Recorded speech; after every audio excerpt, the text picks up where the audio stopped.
मित्रों, सादर प्रणाम। बात चल रही थी कृष्ण अर्जुन संवाद, महाभारत रणभूमि, और अर्जुन को आत्मबोध से अवगत कराना कि तू शरीर नहीं है। इसके लिए कल चर्चा करी थी अपनों ने। यम संन्यासम इति प्राहुर योगम तम विधि पांडव, न यह संन्यस्त संकल्पो योगी भवति कश्चन। और हमारा अगला श्लोक है श्लोक 3। आरुरुक्ष मुनोर योगम कर्म कारणम उच्यते, योगारूढ़स्य तस्यैव शम कारणम उच्यते। आरुरुक्षो मुनेर योगम, वह योगी, वह मुनि जो योग पर आरूढ़ होना चाहता है, योगी की घाटी को चढ़ना चाहता है,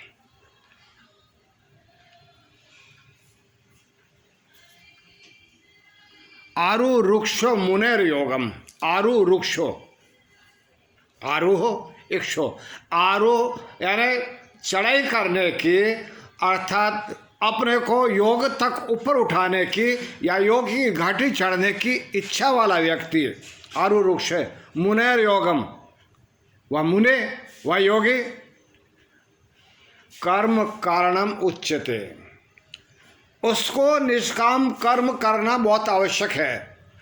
ऐसा व्यक्ति निष्काम कर्म करता ही है, तभी जाकर वह योग को आरूढ़ हो सकता है, योग की ऊंचाइयों को छू सकता है, योग की ऊंचाइयों पर चढ़ सकता है। आरुरुक्ष मुनेर योगम कर्म कारणम उच्यते। यदि उसको योग की ऊंचाई को प्राप्त करना है तो उसको निष्काम कर्म करना होगा। कर्म के फल की कभी आशा नहीं करना, बस कर्म करते जाओ। क्या फल मिला है उसकी तरफ ध्यान नहीं देना, कर्म करते जाओ।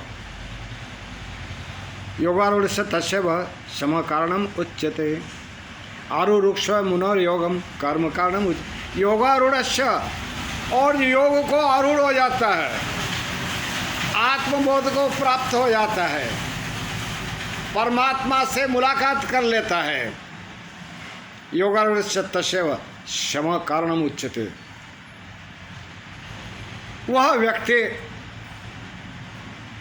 अपने आप ही सारी इंद्रियों को अपने वश में कर लेता है।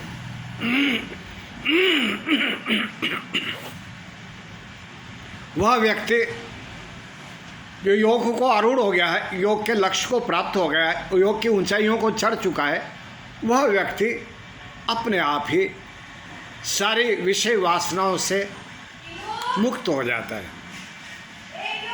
शम कारणम उच्यते। शम यानी उनका लुप्त हो जाना, उनको जो है उनका स्वरूप समाप्त हो जाना, ऐसा है। ये बड़ी विचित्र बात है। आरुरुक्ष मुनेर योगम कर्म कारणम उच्यते, योगारूढ़स्य तस्यैव शम कारणम उच्यते। योगारूढ़ होने के बाद, योग को आरूढ़ होने के बाद, आत्मबोध को प्राप्त होने के बाद, या ऐसा कहें कि आत्मबोध को वही प्राप्त हो जाता है जिसकी विषय वासनाएं समाप्त हो गई है। शम कारणम उच्यते।